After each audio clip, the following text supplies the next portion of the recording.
Já que hoje é sexta-feira, vamos fazer o nosso resumão semanal, resumindo os comentários de toda a semana e, especificamente a respeito do dia de hoje, vamos tratar sobre um repiquezinho um pouco modesto, mas muito preocupante da inflação brasileira. E depois de todo esse trabalho para preparar os espíritos para o final de semana que está chegando, vamos conversar um pouquinho a respeito da vergonha alheia, porque a nossa própria vergonha nos envergonha muito, correto? Meu nome é Eduardo Starosta e esse é o canal Fora de Curva, então vamos logo para o trabalho para começar a aproveitar o máximo possível o sábado, o domingo, até por que não dizer a própria sexta-feira à noite. Vamos lá então, gente.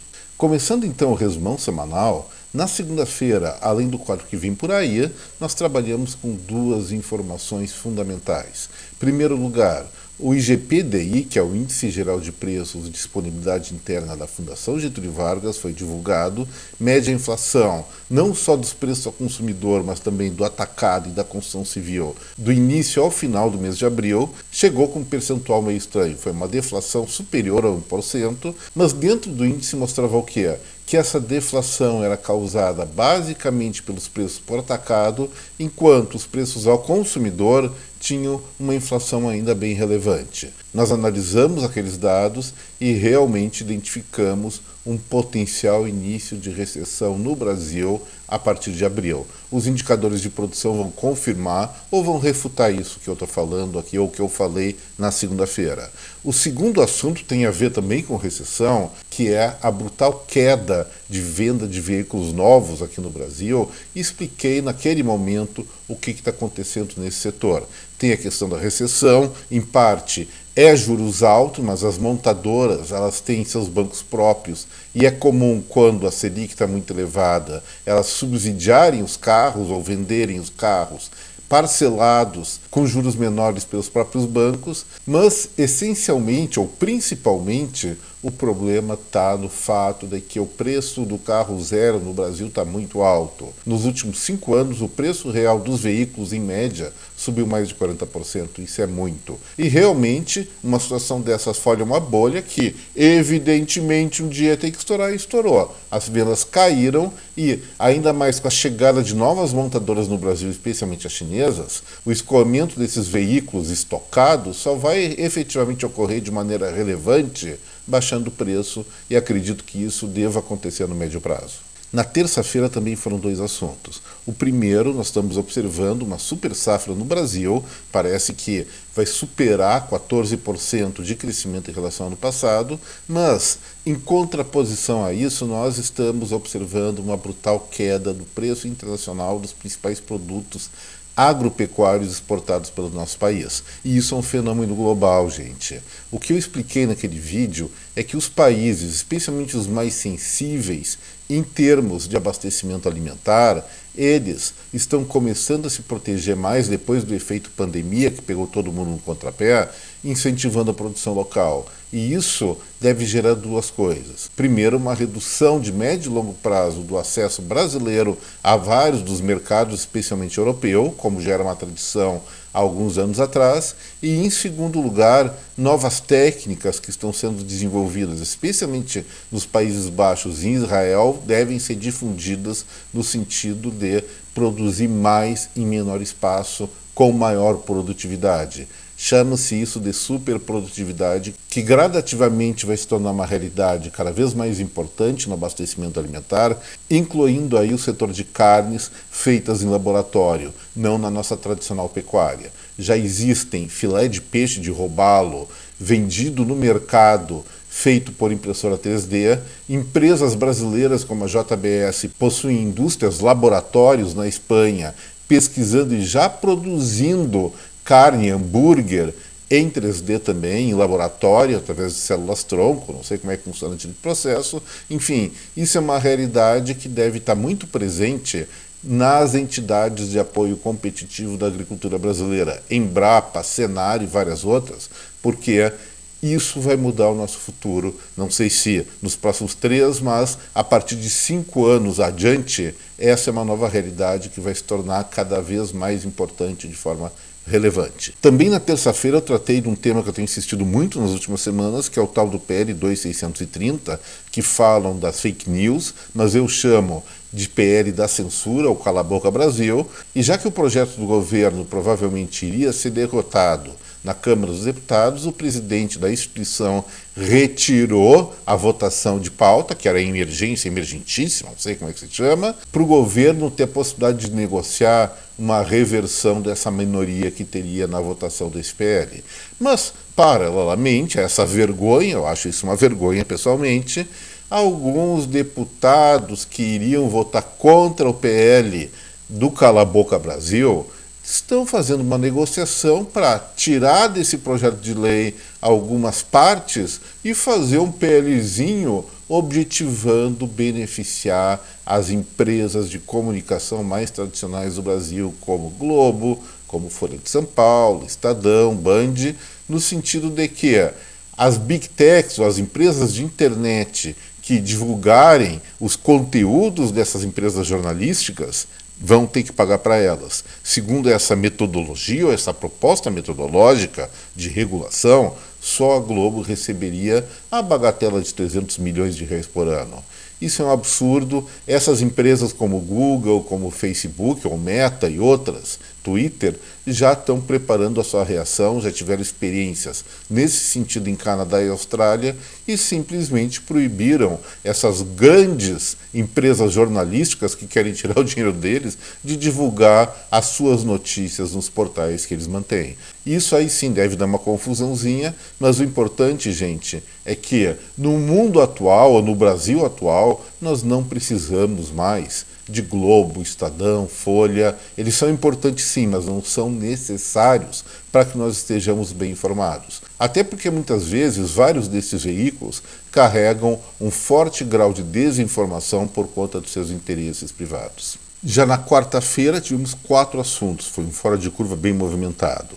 O primeiro, o registro do crescimento, pequeno crescimento da produção industrial brasileira em março de 2023, frente a março de 2022, foi uma surpresa, foi um avanço modesto, mas lamentavelmente essa pequena reação não reverte o cenário que nós estamos enxergando aqui, de que o Brasil está avançando rumo a um processo recessivo.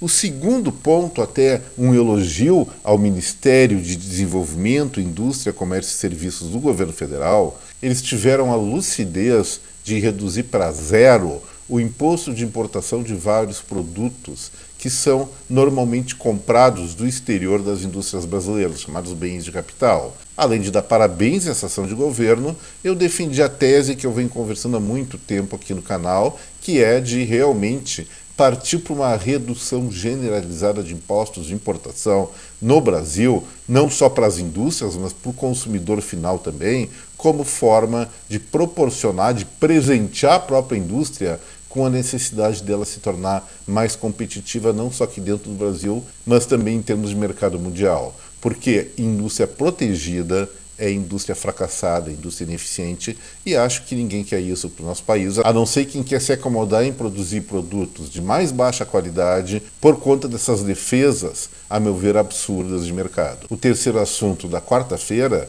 foi a questão do governo de Luiz Inácio da Silva, assim, vamos falar a verdade na cara dura, já ter liberado cerca de 9 bilhões de reais em emendas parlamentares que anteriormente eram chamadas de orçamento secreto, até o próprio presidente da República chamava isso de política cafajeste, mas está liberando 9 bilhões de reais de emendas parlamentares para deputados federais, com a contrapartida da reversão do voto desses parlamentares no que se refere ao projeto de lei do Cala a Boca Brasil, ou PL da Censura 2630. Absurdo isso.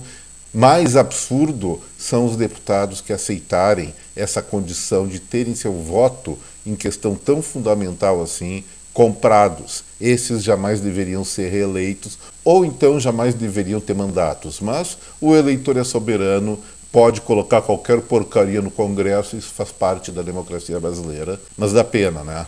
E o último assunto da quarta-feira diz respeito ao ministro das Comunicações, Rui Costa, quem diria, ter reclamado da rede social Telegram porque os gestores desse instrumento de comunicação, vamos falar assim, colocaram para os seus usuários os riscos ou a sua contrariedade em relação ao projeto de lei que prevê a censura 2630 que tanto temos falado.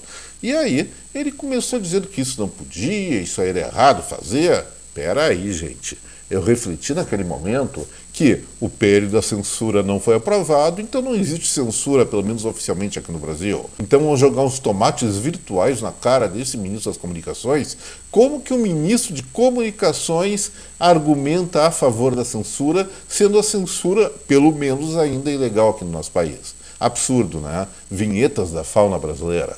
E ontem, na sexta-feira, dois temas bem diferentes da tradição do Fora de Curva. O primeiro disse respeito à defesa dos gamers contra o imposto adicional de 15% que o governo quer impor aos jogos, aos videogames. E ali eu explico que jogar joguinho na internet, jogar jogos de console, não tem nada a ver com ócio, não tem nada a ver com vagabundagem, e sim é uma maneira primorosa, uma maneira muito especial de desenvolver vários tipos de inteligência.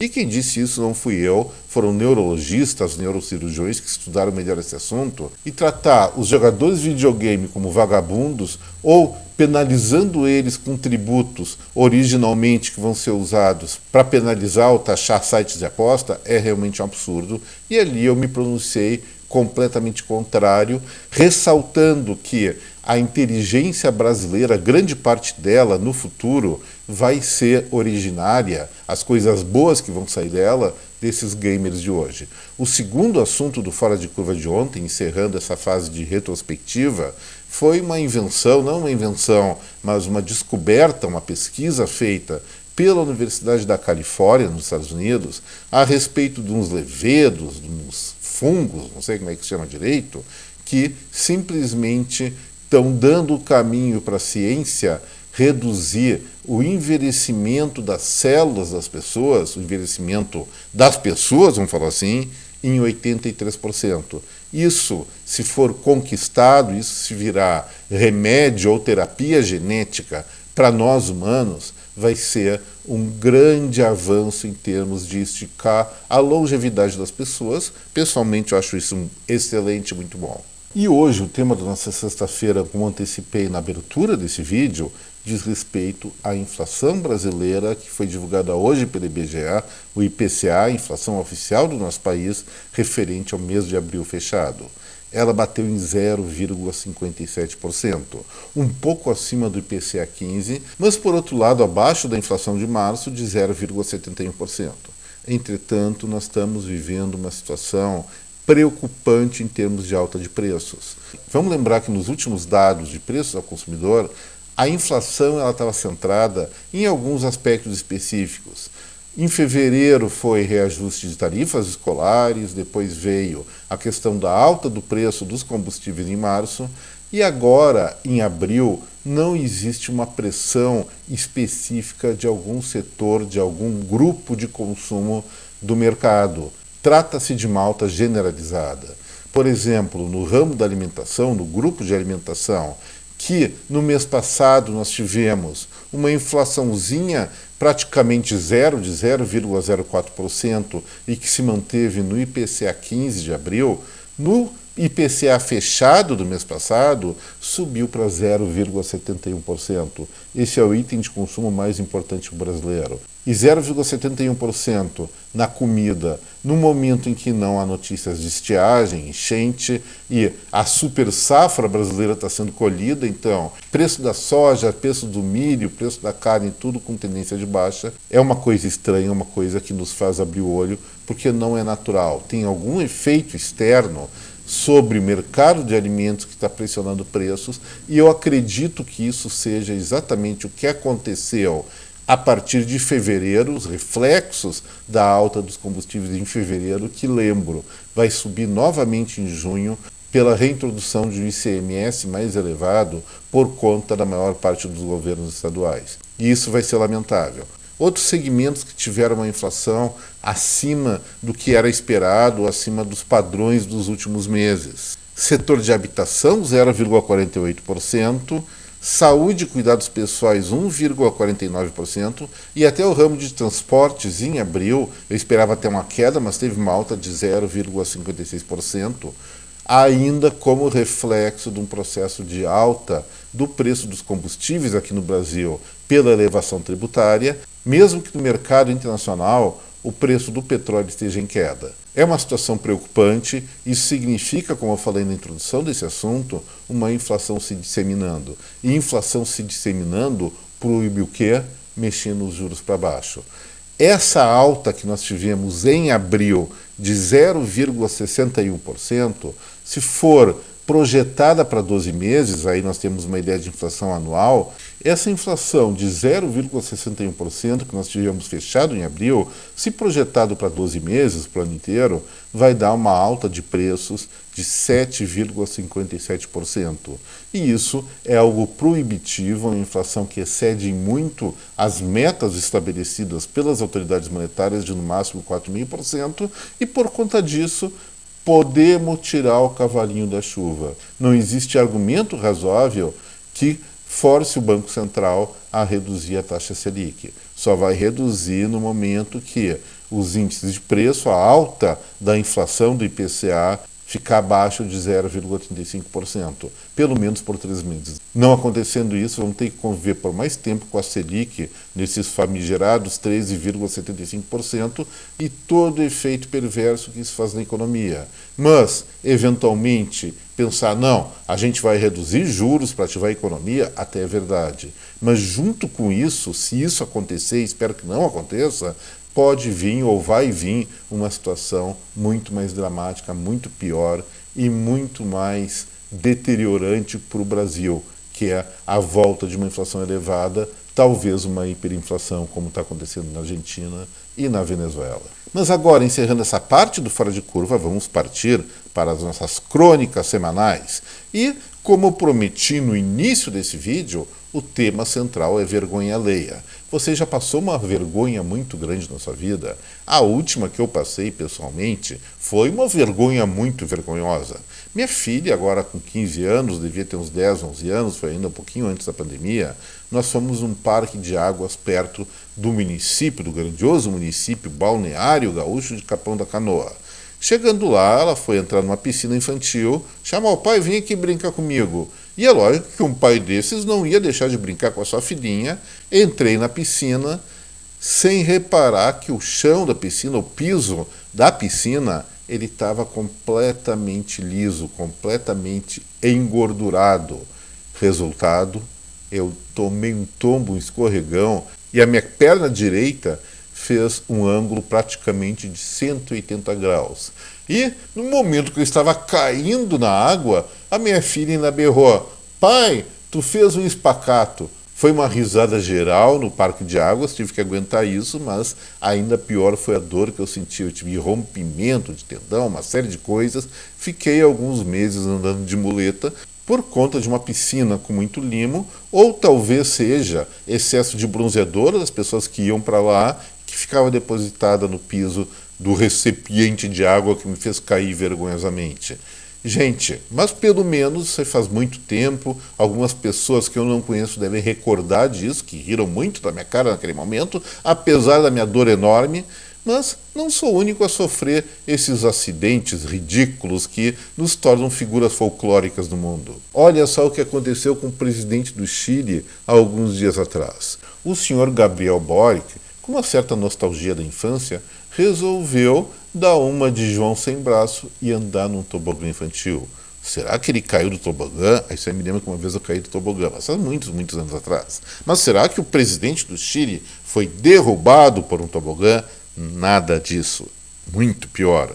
O cara era meio grandinho, talvez estivesse um pouquinho acima do peso, ficou entalado no tobogã das crianças, demorou um tempão para tirar ele de lá. E aí ele se justificou até de maneira apropriada. O discurso dele foi o seguinte: negam a infância que todos carregamos dentro de nós, aquela trincheira de felicidade a que sempre podemos recorrer quando precisamos, manifestando saudades do seu avô, que provavelmente levava ele para parquinhos de diversão com tobogã quando ele era menorzinho.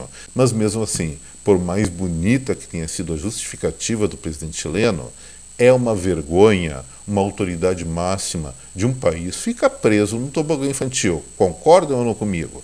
Mas tem mais coisa por aí, pessoal. Eu, pessoalmente, voltando a falar de mim, hoje eu estou muito egocêntrico, talvez, eu busco sim aumento de audiência no YouTuber, mas não a qualquer preço, não a qualquer custo.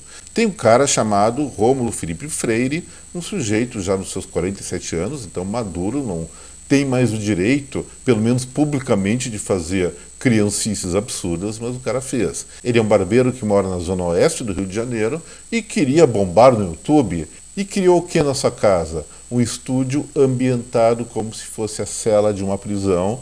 E nesse estúdio ele passava programas, passava vídeos mostrando como que ele sobrevivia, como era a vida dele o dia a dia na prisão. Só que era mentira, o cara não estava preso, o cara estava se fingindo de preso para ganhar coisas que eu gosto muito. Então, por favor, já pode deixar o like, o compartilhamento do vídeo e a inscrição no canal. Ele estava procurando isso e eu estou procurando de uma forma honesta, pelo menos não finjo que estou preso para conseguir a admiração das pessoas. Que absurdo, né, gente? Agora quem está preso conta com a admiração das pessoas. Mas deixa isso para lá. O fato é o seguinte, descobriram a travessura do coroa de 47 anos, foi lá a polícia e botou ele na cela de verdade. Não sei se ele está preso ainda, mas deve ter tomado um sustão. E não tenho mais notícias que tenha saído algum vídeo dele se fingindo de membro da carceragem carioca. Vocês acham que é só aqui no Brasil que se apronta essas maluquices? Como, por exemplo, se fingir de presidiário para passar bem no YouTube, ganhar like, ganhar compartilhamento e novos seguidores? Não, existem pessoas que têm ideias de jirico em todo o planeta Terra, até na Inglaterra. Olha só, um sujeito, bebum, é claro, porque era final de semana, e na Inglaterra, precisa ver, vocês acham que o brasileiro bebe muito? Vai na sexta-feira à noite, depois do trabalho, do encerramento do expediente, ver o que acontece nas ruas de Londres. É uma pingucice generalizada. E um desses pinguços ingleses não estava propriamente lá, ele estava na Holanda dirigindo, e a polícia dos Países Baixos parou o sujeito, pediu habilitação. Viu que o sujeito estava naquela manguaça. Ele entregou a habilitação. E sabe qual é a foto e a identidade que ele tinha? Boris Johnson.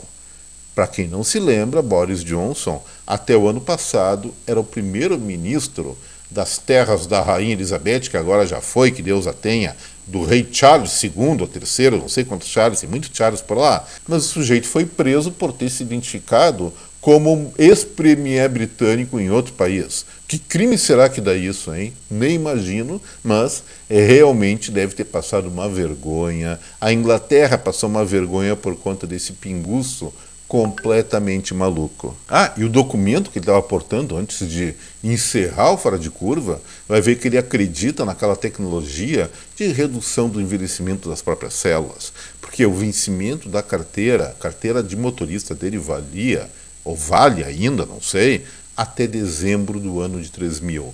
Vai querer viver tanto assim lá nos cômoros da Lua ou em outro lugar que você possa imaginar, mas eu não posso pronunciar nomes de baixo calão aqui nesse canal, porque senão o cachorrão starosta vem aqui e toma meu lugar. Mas aí, será que é só brasileiro, britânico que fazem encrencas, especialmente no trânsito?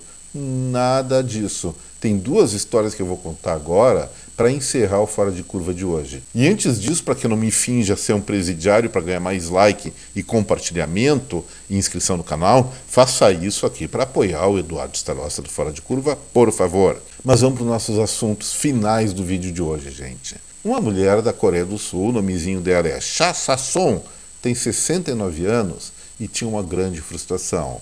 Ela não bebia, não fazia porcaria, mas tinha um desejo que nunca conseguiu realizar. Ela era simplesmente incapaz de passar no exame de direção. Tentou, sabe quantas vezes? 960 vezes sem conseguir.